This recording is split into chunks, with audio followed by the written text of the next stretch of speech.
Hey guys, today I'll show you an apocalyptic thriller TV series named Extrapolations. Spoilers ahead. Watch out and take care. The drama begins with Earth's environment having deteriorated rapidly since the early 21st century. Pollutants have been freely released into the air and rivers, replacing once vibrant forests with heaps of garbage. Yet humanity seems unaware of the terrifying consequences this brings. Fast forward to 2037. Earth's average temperature has risen by 1.5 degrees. The ice caps at both poles are melting extensively, and 20% of the land has been swallowed by rising sea levels. Forest fires rage everywhere, making air quality indexes a daily concern, but people overlook the species disappearing every day. The once vibrant blue Earth has taken on a dull, lifeless hue. On this day, the United Nations Climate Summit is held in Israel as scheduled. A woman delivers a passionate speech via hologram, reminding everyone how long it's been since they last saw a clear blue sky. In 2015, scientists worldwide issued a warning. If Earth's average temperature rises by 2 degrees, the world will face catastrophic consequences. However, some unscrupulous businesses driven by profit chose to ignore this warning. The woman calls on the United Nations delegates negotiating in the building to genuinely consider the survival of humanity. Her speech has a significant impact, prompting ordinary citizens from various countries to take to the streets, urging their governments to adopt effective measures. But inside the conference hall, the delegates are too preoccupied with immediate crises to think about the future. Years of sustained high temperatures have caused varying degrees of drought in 2/3 of the world, leaving billions without access to clean drinking water, let alone water for irrigation. The only option for many is to seek refuge in other countries. But soon, a representative stands up to oppose this idea, arguing that their land and resources are also limited, making it impossible to accept so many refugees. As the meeting descends into bickering, someone suggests seeking help from Alpha Corporation to provide their seawater purification technology for free, which could fundamentally solve the freshwater scarcity problem. The suggestion leaves everyone in the room stunned. They doubted if the world's largest private company would really be so accommodating. Suddenly, a commotion is heard outside the hall. A masked man forcibly enters, shouting that Alpha Corporation is the enemy of the Earth. Meanwhile, Mr. Bilton, Alpha's CEO, is enjoying a swim in his expansive pool. A soothing female voice from the walls informs him that donating the seawater purification technology would result in a loss of over $2.7 billion. Bilton remains indifferent, instead proposing a crazy idea. He wants to build the world's most luxurious casino at the North Pole. In his opinion, with global temperatures continuing to rise, the North Pole would be the last paradise on Earth. Not long after, Bilton's legal advisor walks in, expressing concerns about the difficulty of building a casino in the North Pole, since the mining rights there belong to the United Nations and cannot be decided by any single entity. Bilton ignores her concerns. He says that the ongoing forest fires have driven up the prices of rare metals like nickel and cobalt, which are essential for battery production. It turns out his real intention isn't to build a casino, but to exploit the rich mineral deposits beneath the Arctic ice. Outside the venue of the UN summit, a large crowd of citizens is protesting fervently. Today is the last day of the summit's agenda, and everyone is hoping for an effective answer to save the environment. They worry about the water crisis and fear that the capitalists might raise the safety standards for average temperatures. Meanwhile, Bilton from Alpha Corporation has arrived outside the conference building. His legal advisor informs him that all parties have agreed to their proposal, trading Arctic mining rights for the water purification patent, along with some other benefits. Just then, a masked man blocks their convoy. He pours a bucket of gasoline over himself and sets himself on fire, hoping to awaken some people's conscience. Unfortunately, his sacrifice doesn't change anything. Early the next morning, Bilton steps onto the stage, brimming with confidence, and delivers a speech. He announces that Alpha Corporation will provide seawater purification technology for free to countries in need, promising to solve the freshwater resource problem once and for all. Additionally, Alpha Corporation will join the Tel Aviv Agreement to combat global warming and will strive to ensure that the average temperature does not exceed 2.3 degrees Celsius.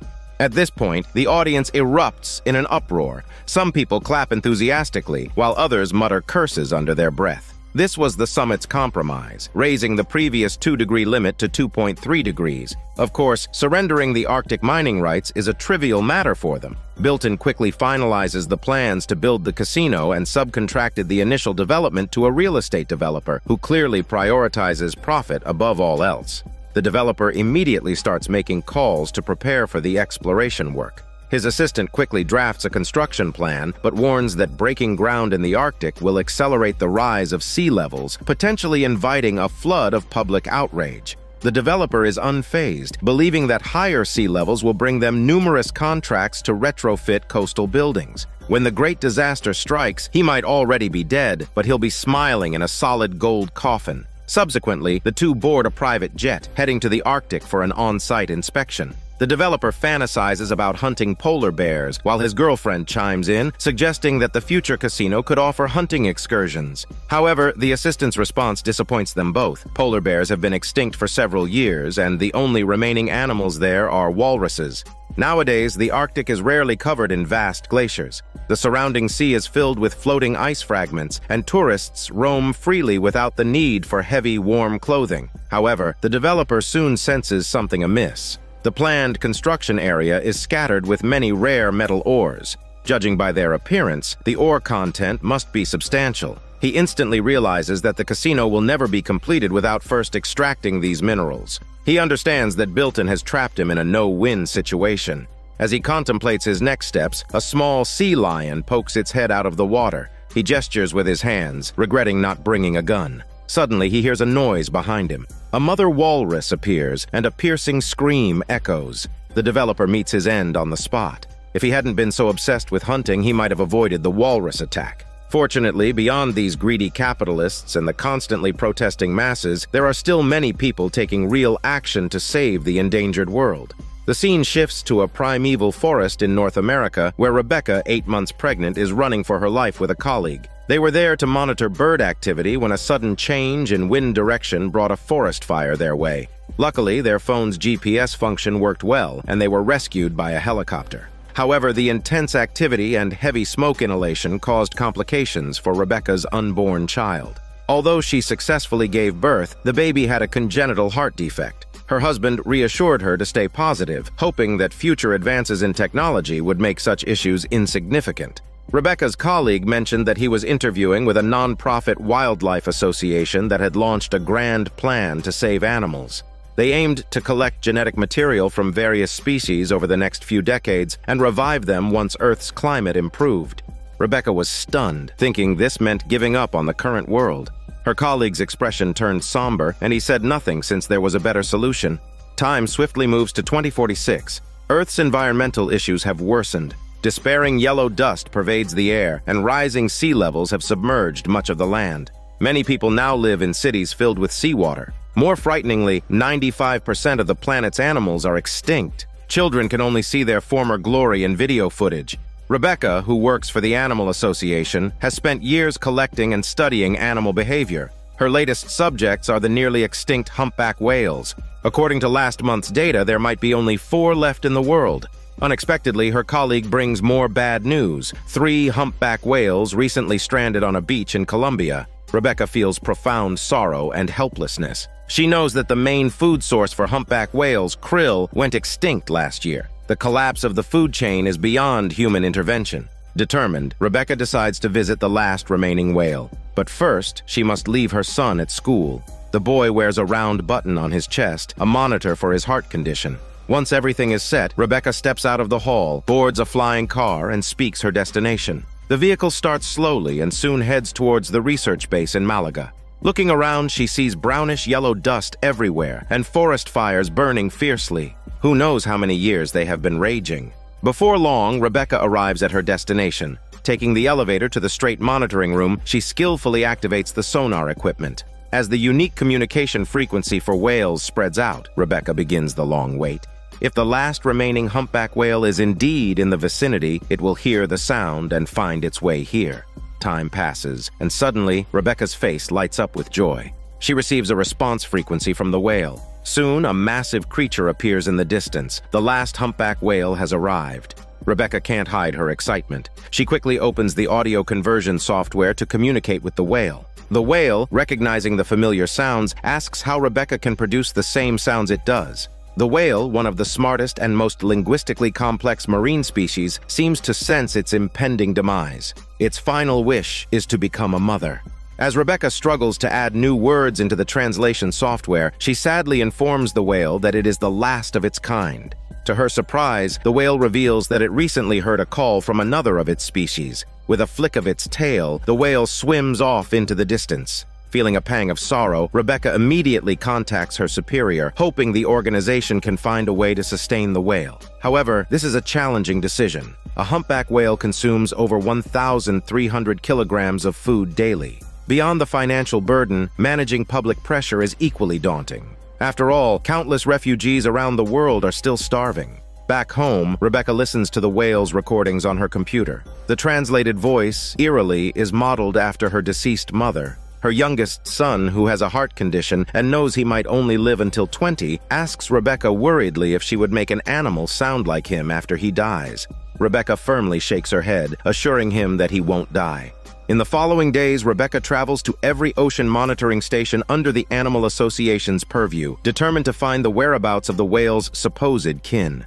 Upon reaching a station in the southern hemisphere, a monitoring officer plays a recording, a male humpback whale's mating call intended to attract the last remaining female. Rebecca immediately realizes it is a premeditated ruse. The supposed kin does not exist. The company is merely exploiting the whale's emotions to facilitate further communication with humans. Outraged, Rebecca confronts her superior, accusing him of deceit. Unfazed, he retorts that without such measures, the whale would never have come to them willingly. He then drops a bombshell, saying that the world's largest company, Alpha Corporation, plans to enter the biotechnology sector, and their animal association, which can communicate with the last humpback whale, is a valuable asset. Rebecca attempts to argue further, but her superior dismissively walks away. Back home, Rebecca couldn't help but feel a deep sorrow. Watching videos of family gatherings, she thought about her husband and mother who had both passed away, and the possibility that her child might not live much longer. Rebecca felt the same loneliness as the female whale. Determined to do something to ease her guilt, she returned to her monitoring station. She converted her voice and broadcasted into the deep sea, warning the female whale not to trust the male whale's messages. They were carefully crafted human lies. Although unsure if the whale would hear her, she hoped it could enjoy true freedom in its remaining time. Suddenly, a sharp call echoed. The female whale appeared again, not understanding the concept of lies. Patiently, Rebecca explained that deception is a tactic humans use when in distress. The whale, sensing its end, mentioned it was about to die. Rebecca comforted it, reminding the whale of its own words. A whale fall signifies new beginnings, returning everything it took in life. Perhaps in a distant future, humpback whales would thrive again. The whale pondered and finally asked what would be different next time. Rebecca's conversation with the whale quickly reached her superior, who immediately revoked all her privileges and assigned her a new task, to observe the near-extinct wolves in the cold region of Ezra. Reluctantly, Rebecca packed up and prepared to move to the new job site with her child. The radio announced that humpback whales, who communicate through songs and complex sounds, would be completely extinct by 2048. Their population once exceeded 125,000. As usual, Rebecca bought her child a stuffed humpback whale. Their room was filled with various plush toys of now extinct animals. Instead of departing immediately, they took a private boat to a deep-sea area. Rebecca deployed a sonar transmitter and then jumped into the water with her child. As the specific frequency spread, the last remaining humpback whale breached the surface. This was Rebecca's way of saying goodbye and allowing her child to see the whale one last time, an opportunity that would likely never come again. The scene shifts to Miami in 2047 when the coastal city was most concerned about rising sea levels. Compared to 10 years ago, the nearby sea level had risen by 38 centimeters. It wouldn't be long before the city was completely engulfed by relentless seawater. Even with water dams built around it, the massive waves couldn't be kept out, and many low-lying neighborhoods were perpetually flooded. Zucker, a highly respected rabbi and the spiritual leader for all local believers, worked tirelessly to soothe everyone's anxiety. Wealthy and capable residents had already relocated to other cities, leaving those who remained to pray for God's mercy, hoping the apocalyptic disaster would be delayed as much as possible. Recently, Zucker has been facing some troubling issues. His church was not included on the protected list, meaning the state wouldn't provide any funds to address the problems caused by rising sea levels. Just draining the water from the church was a significant expense, not to mention helping the hundreds of refugees. He tried to seek donations from local wealthy businessmen, but all he got were endless excuses and delays. Fortunately, a turning point came when Harris, a well-known local real estate developer, approached him. Harris's daughter, Alana, was about to have her coming-of-age ceremony, and he sincerely asked Zucker to be her guide. Initially, Zucker didn't think much of it, but after a few conversations with Alana, he quickly realized something was off. She didn't believe in the idea of divine salvation. Instead, she thought humans' selfishness and greed were the reasons for the frequent disasters. What was even more surprising was Alana's strong disdain for her businessman father.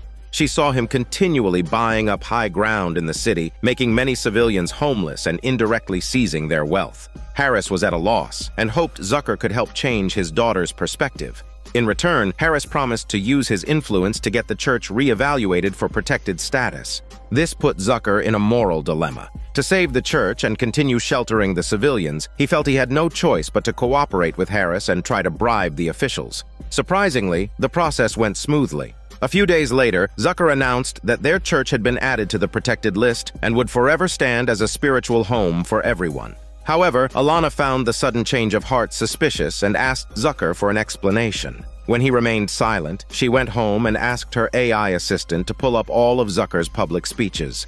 Upon seeing a speech he gave in Israel 10 years ago, her expression turned grim. A week later, at her grandfather's funeral, Alana sternly questioned Zucker. With disasters happening all over the world, was God trying to get their attention?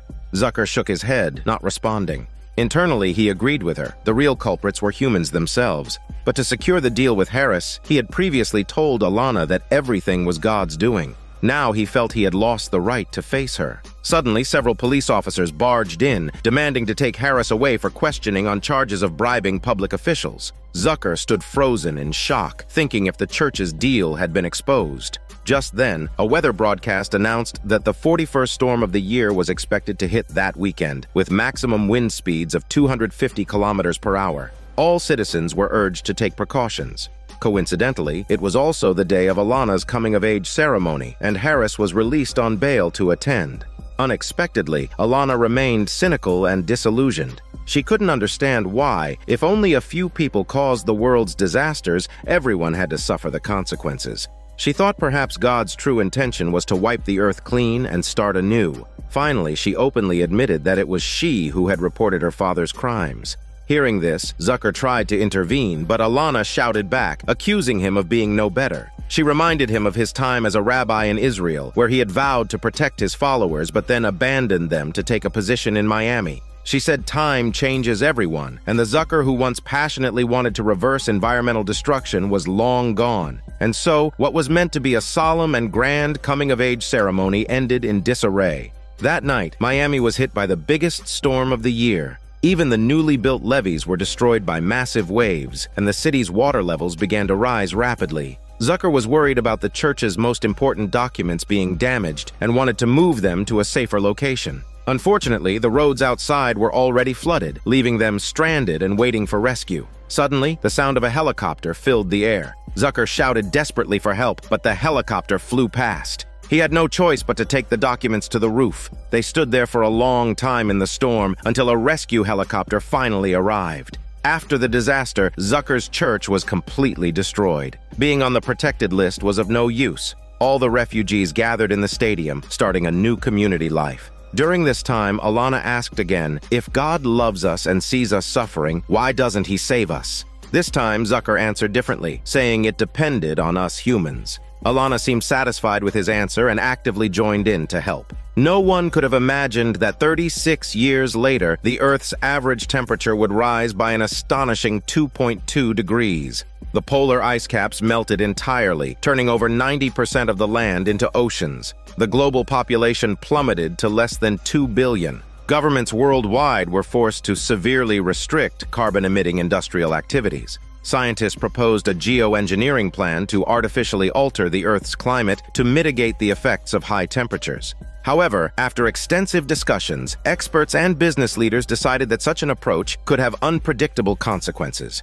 They indefinitely postponed the geoengineering project and banned any human attempts to manipulate the climate. Professor Jonathan was thrilled because he had proposed this ban to the highest authorities. However, his son, Rowan, was furious and stormed out. Over the next few months, Jonathan didn't see his son and his calls went unanswered. Rowan was a strong supporter of geoengineering, believing that only forced climate intervention could reduce Earth's rising temperatures. Jonathan's proposed ban had effectively crushed Rowan's hopes. Jonathan sighed, recalling a science project Rowan had submitted in school. He remembered a volcanic eruption years ago that sent ash 16 kilometers into the stratosphere, with billions of particles reflecting sunlight and causing a 0.5-degree drop in average temperature. In his project, Rowan mentioned his mother, saying she also believed it was a way to slow down global warming. Looking at his newly married wife, Jonathan remarked that Rowan had always been like his mother. What he didn't know was that during Rowan's disappearance, he had been staying with his mother, Jonathan's ex-wife.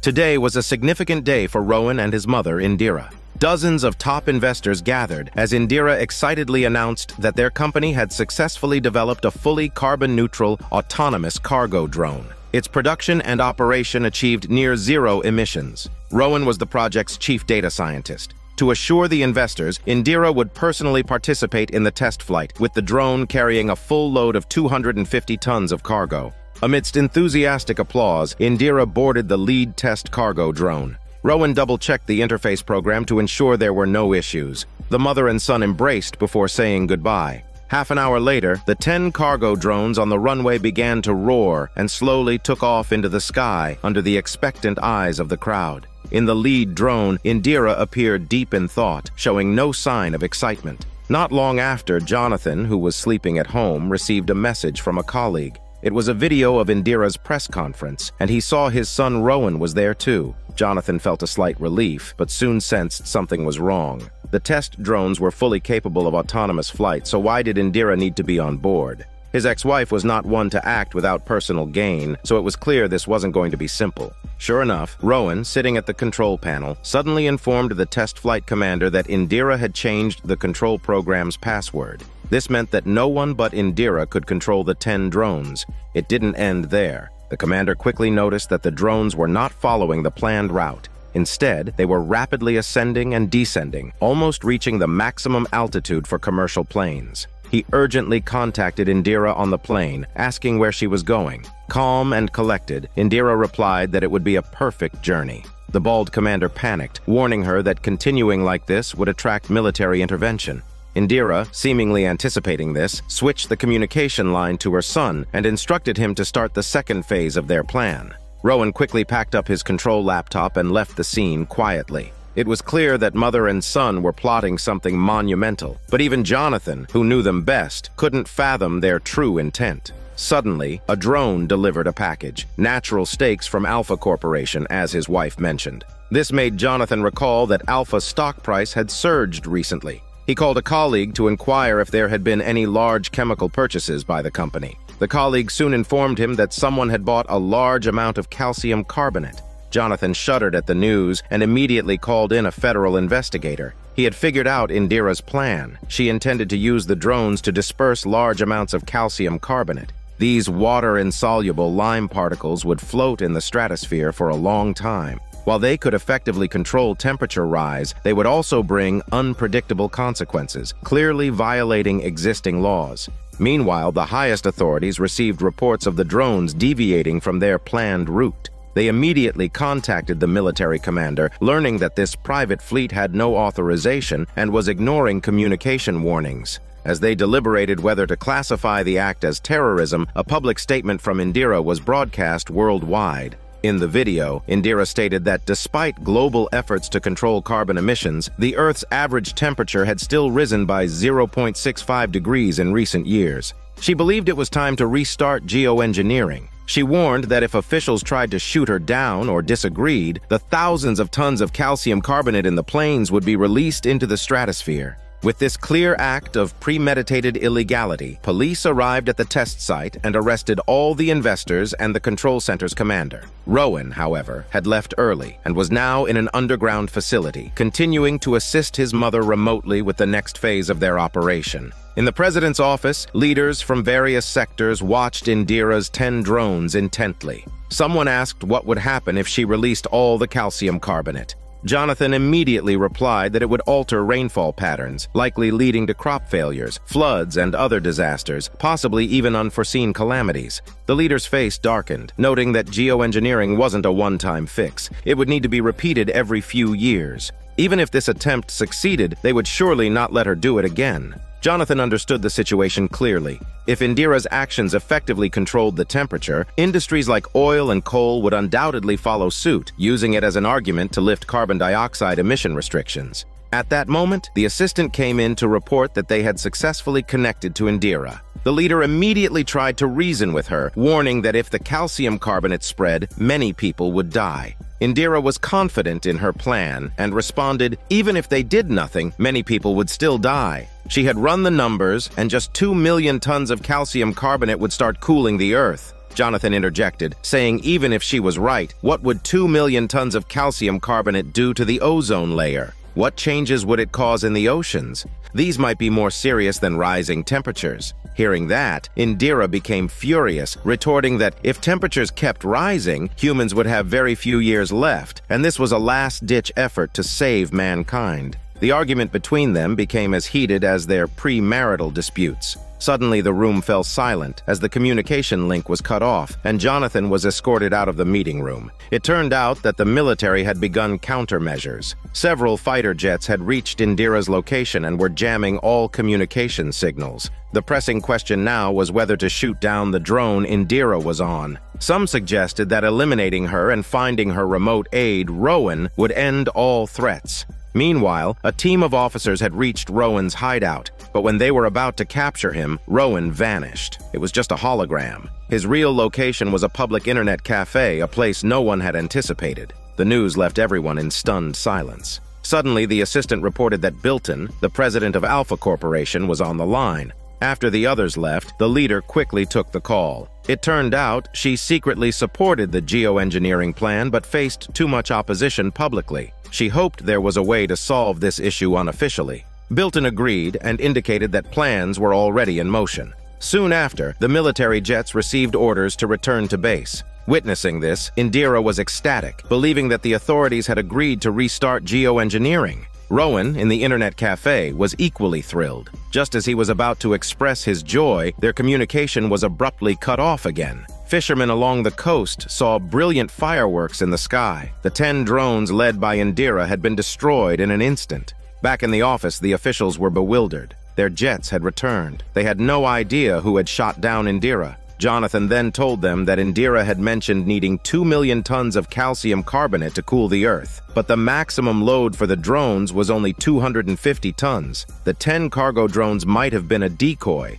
He deduced that Indira could have a larger plan in place. However, upon hearing that Indira's drones had been shot down, Jonathan was utterly stunned. At the same time, Rowan was in a state of intense anger and confusion. He couldn't understand why the authorities, who had shown willingness to reconcile, would take such drastic action. With a twisted expression, Rowan swiftly entered a series of commands. He was activating the contingency plan. In the monitored satellite area, unidentified objects began to release. It turned out Rowan was controlling thousands of Alpha drones, each carrying large quantities of calcium carbonate, ascending into the sky. Indira had evidently secured Alpha's support long ago. If this operation succeeded in cooling the temperature, carbon emission restrictions would be significantly relaxed. Jonathan watched the spreading powder in the sky, a look of utter despair on his face. Thousands of drones soared into the sky, releasing vast amounts of calcium carbonate, instantly painting the sky with vibrant colors. These drastic measures were taken to combat the Earth's relentless warming, as by 2059, the average global temperature had risen by 2.2 degrees. In some harsh climate zones, daytime curfews were enforced, allowing people to venture out only after sunset. In Mumbai, the air was thick with dust, turning it into another foggy city. Drones had taken over most delivery tasks, and people exposed to the outdoors had to periodically inhale purified oxygen, which, of course, wasn't free. Gaurav, a truck driver at the bottom rung of society, was searching for work at the docks when he suddenly heard a loud explosion in the sky. Unbeknownst to him, this was a sacrifice made to improve climate conditions. As Gaurav stood there in shock, a broker approached him with news of a big job offer. Curious, he followed the broker into a warehouse where he saw a bald man, Neil, loading a silver metal box into a blue cylinder. Gaurav recognized Neil as a logistics operator. Neil mentioned a high-paying job worth 100,000 to deliver a shipment to Varanasi. Gaurav was not thrilled, wondering what kind of cargo could warrant such a high payment. Neil did not elaborate, only stating that the cargo was crucial and, to avoid tracking, they had to forego using autonomous trucks. After some thought, Gaurav agreed. He hadn't had work in a long time, and this job would secure his future. Neil wasted no time, hopping onto the truck with one leg. Gaurav, worried, glanced at the cylinder. As the truck hit the road, Gaurav couldn't hold back his curiosity and asked about the contents of the cylinder. Neil didn't disclose much, only that most of it was ordinary cargo, but the silver metal box was of utmost importance. Feeling uneasy, Gaurav took a deep breath of pure oxygen. Neil looked at him disdainfully, saying that COVID masks were outdated. The rich now used nanobots to clean their nasal passages, which could remove all impurities and bacteria. They drove through the night, and as the sun rose, they had to find a motel to sleep. Even indoors, they needed sleeping bags with insulation and filtration functions. At sunset, they hit the road again, but this time they weren't so lucky. Ahead, a checkpoint had been set up. Neil instructed in a low voice, telling Gaurav to pass him the wheelchair if necessary. As soon as the truck stopped, they were yanked out by police officers who demanded Gaurav open the cargo hold. Other trucks were passing unimpeded, and Gaurav sensed trouble. He quickly slid the wheelchair towards Neil, but the silver metal box was discovered. The officers smiled and signaled to eliminate Gaurav. Cold sweat broke out on Gaurav's forehead, but suddenly, several gunshots rang out, and 3 officers fell to the ground. Gaurav looked at Neil in disbelief. After Neil retrieved the metal box and got back on the truck, Gaurav couldn't hold back his anger, demanding to know what the hell was in that box and why those officers were after them. Neil didn't answer, but instructed Gaurav to stop at the next intersection, saying their movements must have been leaked and they couldn't use this truck anymore. At the same time, on the rooftop of a high-end hotel, a woman received a call about the checkpoint killing. Her expression immediately turned serious. She picked up a spherical device from the table and tossed it into the air.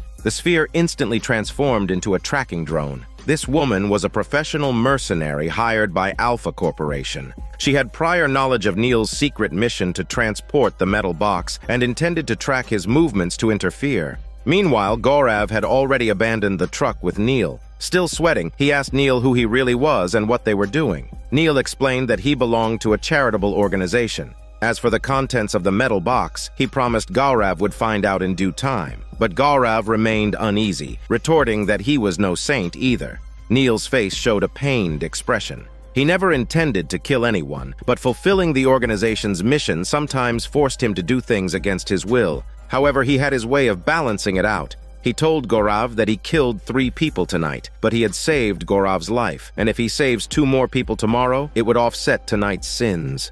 As they spoke, headlights appeared in the distance. Gaurav waved them down and they hitched a ride to the delivery location. A woman in red was waiting for them. She pressed a spot on the metal box and it opened to reveal a transparent glass chamber. Satisfied, she informed them that the mission wasn't over. They needed to deliver the container to a camp in the nearby town. Neil hesitated, claiming that the police were everywhere looking for them, but the contact was confident. She had already prepared a car capable of driving in daylight with tires that could withstand high temperatures and a body that could insulate against humidity. It even had a mirrored tent for emergencies. She had also arranged new identities for them as members of an international rescue organization.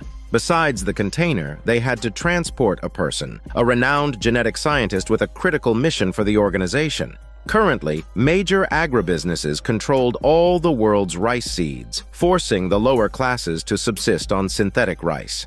The scientists' organization had gone to great lengths to steal original seeds from the Arctic Gene Bank. Neil inspected the seeds with a magnifying glass, confirming they lacked the agribusiness watermark, meaning they were genuine. The scientist aimed to mass-produce these seeds. Whether they would be sold with a watermark or distributed freely to farmers was a concern for another day. Gaurav wasn't worried about that. His country had been without rain for a year straight. Even the best seeds wouldn't grow without water. Still skeptical, Neil asked if releasing calcium carbonate into the atmosphere would really change the climate. The scientist nodded emphatically. Centuries ago, painting desert areas black to increase their temperature had indeed promoted rainfall through air convection. Similarly, calcium carbonate in the air could alter local temperatures. Suddenly, a fruit smashed into the windshield. Neil cursed and pulled out his gun, threatening the attackers to back off. At the same time, the vehicle's alarm indicated that the outdoor wet bulb temperature had exceeded safe levels. Prolonged exposure could be fatal. Gaurav quickly set up the mirrored tent, and the attackers scattered, leaving a weak child behind. Neil hesitated, then opened the door and got his wheelchair out. He had to save the child to atone for his sins. Braving the intense heat, he swiftly reached the boy and secured him in his sleeping bag. But Neil himself had no chance to escape. Gaurav, anxiously waiting in the car, rushed to Neil as soon as the temperature dropped to a safer level. The boy was safe, but Neil had fallen unconscious. Gaurav had no choice but to take the boy back to his village. After a few honks, the boy's parents emerged from the basement. Gaurav intended to carry Neil inside for treatment, but failed to notice Neil weakly pointing to the sky. A drone floated nearby. Fortunately, after some rest, Neil began to recover. Gaurav went to the car to fetch water, but suddenly a sharp whistle echoed through the air, causing the scientist to faint. The mercenary hired by Alpha Corp had arrived. Luckily, the mercenary was only interested in the seeds and not in taking lives. She casually pulled out a knife and motioned for Gaurav to slash the tires. Suddenly, a gunshot rang out. Neil, limping, burst onto the scene. The woman was clearly prepared. She input a command into the drone, causing the piercing sound to resume. Disoriented, Neil stepped out of cover and was immediately shot in the chest. At that moment, the boy's mother rushed out, pleading for Neil's life. The mercenary cursed and told her to get lost with her heavy body. Gaurav attempted to seize the opportunity and attack, but was hit with a dart from the drone. Unexpectedly, the boy's mother lunged forward and stabbed the mercenary in the neck. Gaurav quickly raised his gun, watching as the mercenary fell to the ground, motionless. Sadly, Neil succumbed to blood loss and his heart stopped. Furious, Gaurav aimed at the drone but missed several shots. It was the boy's slingshot that finally took it down. Without delay, Gaurav continued to the camp with the unconscious scientist. At a checkpoint, their international rescue organization identities allowed them through without inspection. Gaurav successfully reached the destination. Before leaving, the scientist handed him a packet of seeds as a token of gratitude, claiming it was the most precious thing in the world. The scientist was warmly welcomed, while Gaurav silently turned away. He returned to the village where Neil died, sitting in Neil's wheelchair, lost in thought. Sometime later, the boy ran out. Suddenly, thunder rumbled, and large raindrops began to fall. It seemed the calcium carbonate had worked. Gaurav handed a packet of seeds to the boy, calling them Seeds of Hope. 2 months later, a loud broadcast announced that continuous heavy rain had caused flooding. Residents sheltering from the heat underground were advised to be cautious.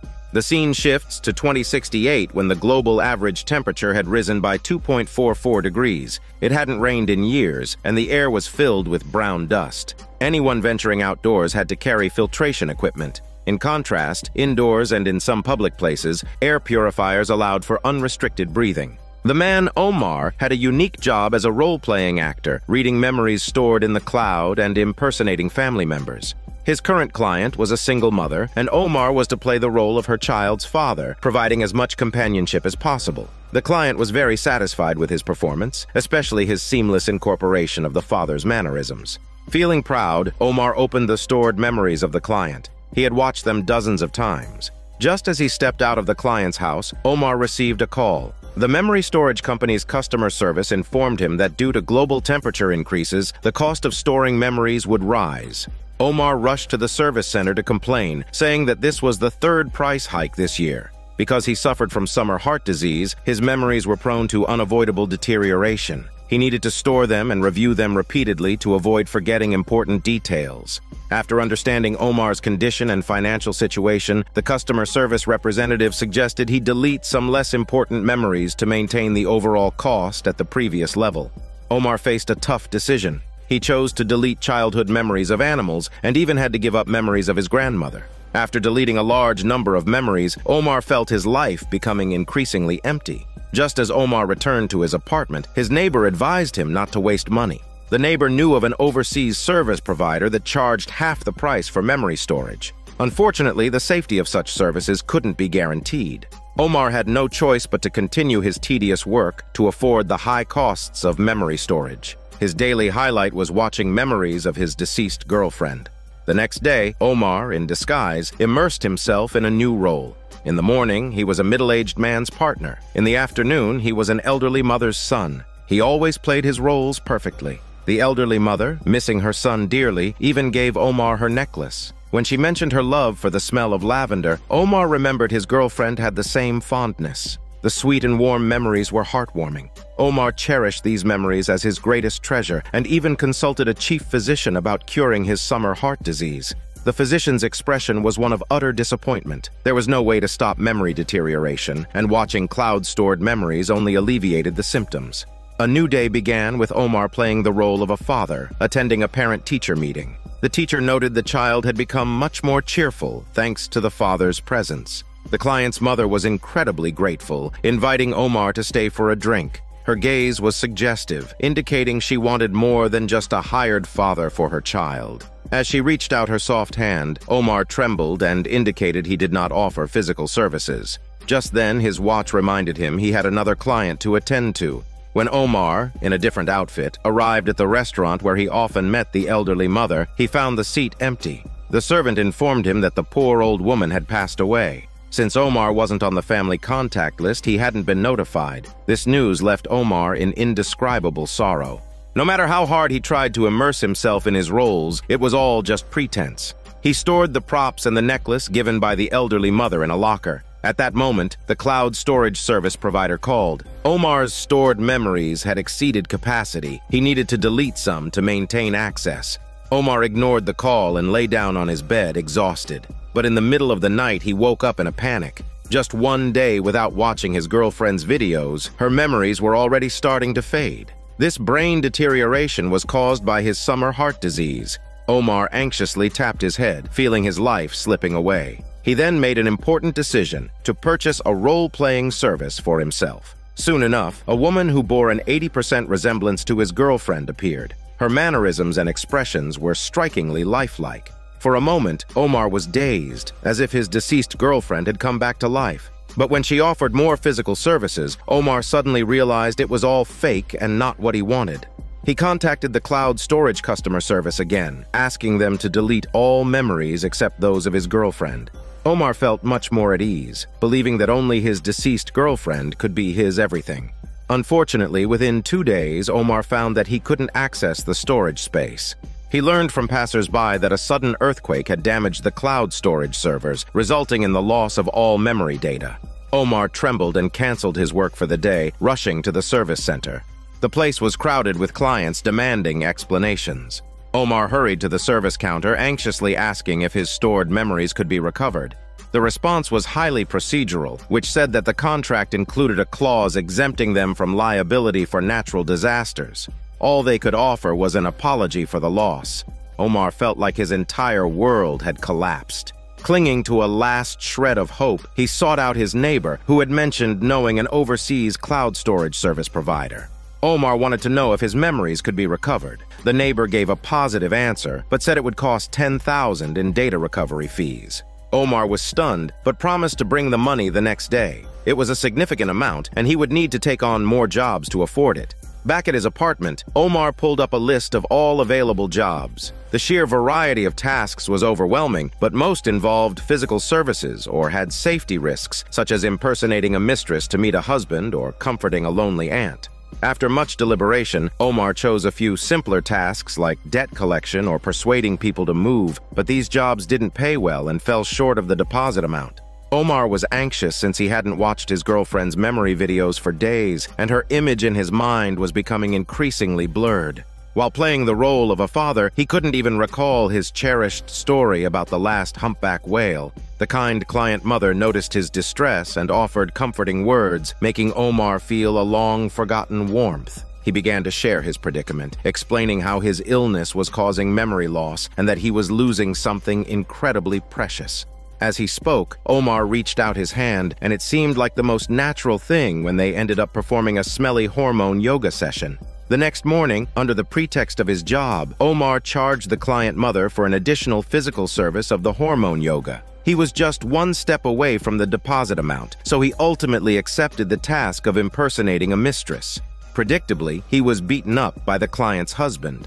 As he stumbled out of the building, he received a notification from the company. The client mother had refused to pay. Alarmed, Omar rushed to her house to reason with her. She was furious, feeling betrayed because Omar had never offered physical services before, and she believed the previous night's encounter was genuine. Full of sorrow, Omar explained that to preserve his memories of his girlfriend, he had to constantly play different roles, losing his true self in the process. The client mother, who had also lost a husband, empathized with him. She said that people shouldn't live in the past and that cherishing the present was what mattered. Omar fell into deep thought and suddenly removed his disguise. He finally decided to live for himself. The neighbor, now angry, pressured Omar to pay the deposit, threatening to sell his girlfriend's memory images to advertisers. But Omar ignored him, determined to leave the past behind. 3 months later, Omar was living with the client mother. An advertisement screen first showed an image of a humpback whale, followed by footage of his girlfriend. Omar paused briefly, feeling a sense of familiarity, but quickly moved on and left with his new girlfriend. While past memories were precious, they weren't worth sacrificing everything to protect. What mattered most was the present. The scene shifts to a villa in New York where the host, Augustine, invited a friend over for dinner. He planned to announce an important decision that night, to store his memories and consciousness until the earth healed itself and the blue skies were restored. Then he would use advanced technology to resurrect himself. This was made possible by Alpha Corporation's newly developed life suspension technology, which had already been successfully tested on a pet dog. As one of the project's investors, Augustine was honored to receive a beta test opportunity. Everyone present was shocked by the news, especially Augustine's wife. She felt abandoned by her husband and stormed off in anger. Augustine, however, had a different perspective. He believed that there was no love left between him and his wife. He longed for clear blue skies and fresh air, willing to give up everything he had to attain the world he dreamed of. After some persuasion from her friend, the wife gradually let go of her resentment, especially when her friend expressed his love for her. She then saw things differently and sincerely wished her husband well. In front of Augustine, the friend even openly declared his love for his wife. Augustine, infuriated, got into a fight with his friend. At that moment, he realized that his seemingly ordinary wife was actually quite desirable. Augustine began to reassess his feelings for his wife. Perhaps watching the earth slowly deteriorate with the one he loved wasn't such a bad thing. No matter how beautiful the future world might be, who would he share it with? The scene shifts to the year 2070, when as carbon levels continued to rise, the climate became increasingly harsh, leading to the extinction of more and more species. In contrast, the market value of Alpha Corporation kept climbing, monopolizing over 70% of global industries. One day, the Alpha CEO, Bilton, received a summons from the International Court. He was accused of causing a sharp increase in carbon levels for profit, leading to the extinction of thousands of species. The International Criminal Court held a special hearing, broadcast globally. The hearing was presided over by 3 virtual chief justices, encompassing various legal and moral traditions from around the world. The plaintiff's lawyer, Lucy, was the first to speak. She accused Bilton of exacerbating climate change for profit through Alpha Corporation over the past 50 years, an act she termed ecological genocide. No fewer than 10 former Alpha employees were willing to testify. The first to testify was biologist Rebecca, previously an animal protection officer who joined Alpha after her organization was acquired. Over the past few decades, Alpha had collected the genetic material of all large animals. They did this because once these animals went extinct, people would pay to see them at Alpha's clone zoos. Bilton's lawyer immediately countered, arguing that everyone contributed to the rise in carbon levels and that Alpha's genetic repository was meant to prevent these species from being forgotten. Rebecca, however, argued that if one wants to protect species, they should preserve their habitats, not exploit their rarity for commercial gain. Bilton's lawyer approached Rebecca and asked if she was receiving Alpha's pension, purchasing Alpha's treatment for depression, and if her son, Omar, deleted her from his memory using Alpha's technology. Rebecca, with a bitter expression, confirmed each question. The lawyer then aggressively suggested that Rebecca might be biased against Alpha due to her personal experiences, making her unfit to testify. Left speechless, Rebecca had no choice but to leave the stand. The next day, she tragically jumped from a 100-meter-high building. Meanwhile, Alpha's acting CEO, Martha, confidently assured the board that she would find a way to rescue Bilton and stop the company's plummeting stock prices. The second hearing began, featuring Jonathan, a former Alpha employee and renowned climate expert who had participated in developing Alpha's carbon extraction technology. This technology could effectively control atmospheric carbon levels. The defendant's lawyer quickly interrupted, stating that this only proved Alpha's contributions to environmental protection and that the technology had not succeeded. Jonathan then shifted his argument, asking why he was dismissed when the project was making critical progress. He believed Bilton intentionally delayed the project to maximize profits by releasing it only when carbon levels were critically high. Bilton personally rebutted, accusing Jonathan of wild imagination, similar to his son, who was imprisoned by the UN for attempting to intervene in the climate crisis by releasing calcium carbonate into the stratosphere. This statement struck a nerve with Jonathan. Bilton's lawyer then added it was true that his son used an Alpha drone to commit his crime, and so he held a bias against Alpha. The virtual Chief Justices voted and ultimately ruled that Jonathan was unqualified to serve as a witness. Decima, a girl watching the live broadcast, was extremely excited. She turned to her robotic housekeeper and exclaimed that her father was the greatest philanthropist in the world. It turned out that she was Bilton's adopted daughter, and she had idolized her foster father from a young age. Bilton's lawyer suggested having Decima testify because she can show the world that Bilton is a great philanthropist. However, Bilton was strongly opposed and dismissed the idea of Decima's testimony. Meanwhile, the plaintiff's lawyer faced another challenge as the remaining witnesses began to lose confidence, believing their testimonies could not take down Bilton. Lucy had to find another way. She instructed her assistant to gather all the intellectual property Alpha Corporation had acquired after Dr. Jonathan was fired. This strategy worked. When an unfamiliar face appeared in court, both Bilton and his lawyer were caught off guard. The woman on the projection was a bank clerk. A few years ago, a female entrepreneur had come to the bank for a loan, claiming her company was developing carbon removal technology and urgently needed funds for ongoing research and patent applications. Strangely, the entrepreneur suddenly died under mysterious circumstances.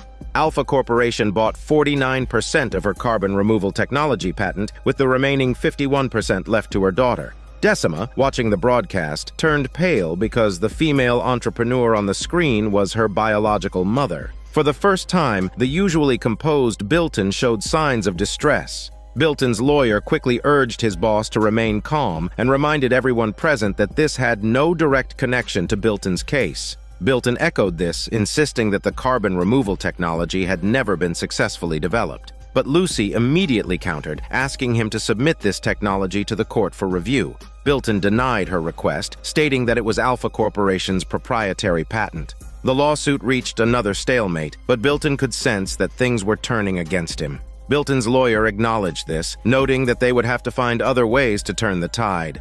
That afternoon, Alpha's acting CEO Martha held a press conference. She announced that they had successfully developed mass-producible carbon removal equipment. From today onward, Earth's climate would see significant improvement. A national leader in the audience asked what her target range was for controlling carbon concentration. This question made Martha pause. She recalled an event from 4 years prior when she was still Bilton's assistant. He had mysteriously led her into a hidden room filled with company board members. After deliberating like shoppers at a market, they reached a consensus that the most reasonable carbon concentration was 470 parts per million. Martha felt this number was high and lacked scientific basis, since the carbon concentration back then was 564 compared to 350 before 1980. However, Bilton had quietly told her that this number would make the company the most money. However, the most thrilling news was that Alpha Corporation's carbon removal devices showed remarkable effectiveness on the very night they were deployed.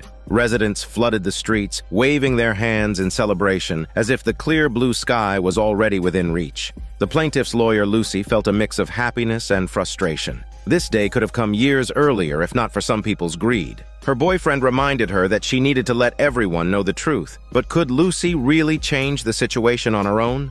The next day, Bilton delivered a speech as soon as the court session began. He argued that the rise in carbon levels was a global issue caused by humanity, and that Alpha Corporation under his leadership was merely trying to rectify the collective mistake. His heartfelt speech, combined with the success of the carbon removal devices, left even Lucy struggling to counter his points. The outcome was predictable. The 3 virtual judges unanimously voted to acquit Bilton. The verdict was hard to accept, not just for Lucy, but also for Bilton's adopted daughter. Decima was convinced that her biological mother was likely killed by Alpha Corporation.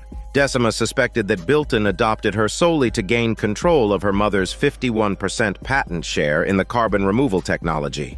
Determined to seek justice, Decima reached out to Lucy. Surprisingly, Bilton also approached Lucy uninvited, proposing a deal. He offered evidence to convict the person responsible for her husband's murder on the condition that Lucy drop all charges against him. After saying this, he left behind a dossier and walked away. Lucy hesitated but opened the dossier. The surveillance footage showed Alpha's acting CEO Martha instructing 2 individuals to make Lucy's husband disappear. Her husband, a popular singer, had frequently criticized Alpha Corporation in public for their profit-driven actions that increased carbon levels. He died in a suspicious accident, and Lucy had long suspected Alpha Corporation but lacked evidence. This was why she had been fighting against the company. Now, Lucy faced a dilemma, either to accept Bilton's offer and bring Martha to justice, the person behind her husband's death, or continue to pursue Bilton with Decima's help. Torn, Lucy consulted her husband's virtual image. His response, mirroring his real-life attitude, reminded her that the past was the past and they should focus on the future of humanity.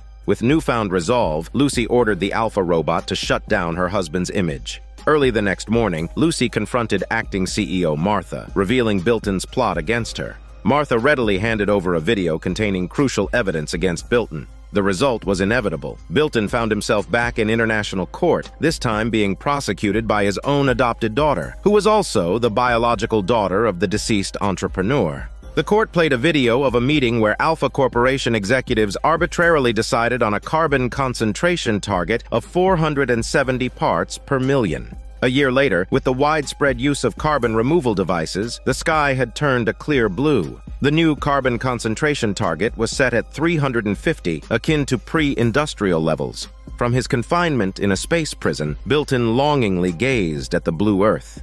This is Daniel CC Movie Channel. Stay safe and enjoy your day.